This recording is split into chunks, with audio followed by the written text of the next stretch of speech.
тому що там таке їхало довжеленне і страшне.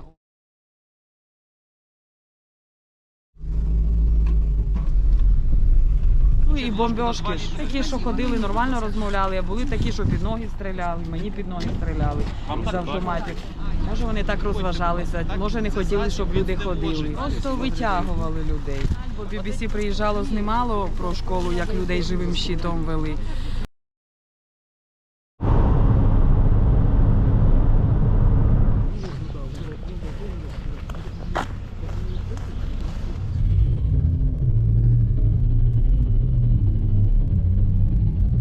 Останній день приїхали на поле, ще коробки ці оборудовані були ціли, то вони стали з танка і оборудовання все роздали.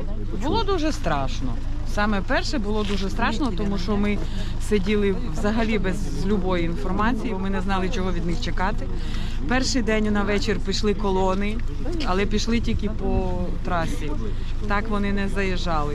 І оце ніч їхали колони, день їхали колони. Вже самі окупанти по селу, вони зайшли 14-го в село. А виїхали 31-го. По всій вулиці, там у нас був госпіталь, їхній штаб, там через декілька будинків привозили поранених.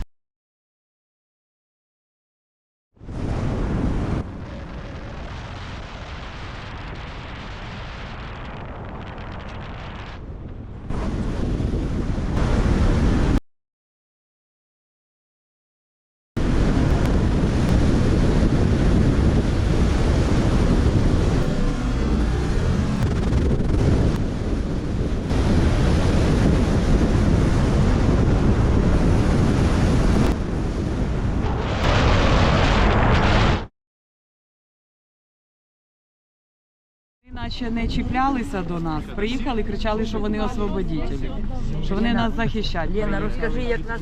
Особисто я заховалася, а вся сім'я до їх повели, сестра і мати, і діток маленьких, і двохрічних, усіх діток вели під автоматами, забирали по підвалам, і по погребам, і по хатам. Одну вулицю, оце цю нашу, і ще частину другої вулиці. І держали цілу ніч, і не казали, чого вони держать. Спочатку кричали окупанти, що будете сидіти, того, що у вас наводчик на вулиці є. Поки не скажете, хто наводчик, ми вас не випустимо.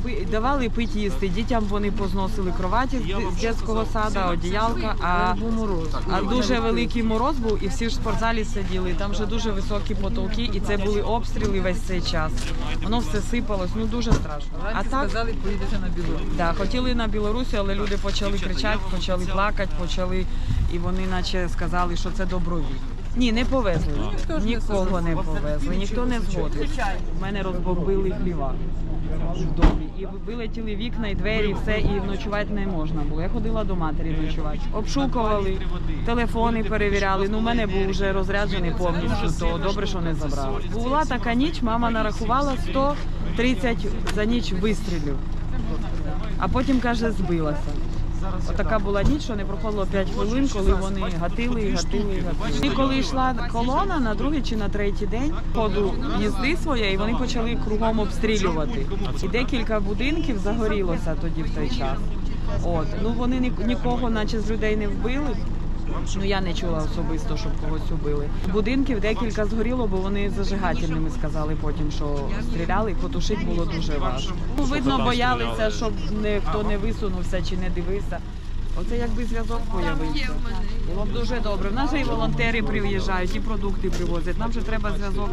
Ми обдзвонюємося між собою, щоб приходили, допомагали, тому що привозять фури. Ми це все розфасовуємо, щоб на всіх людей хватило.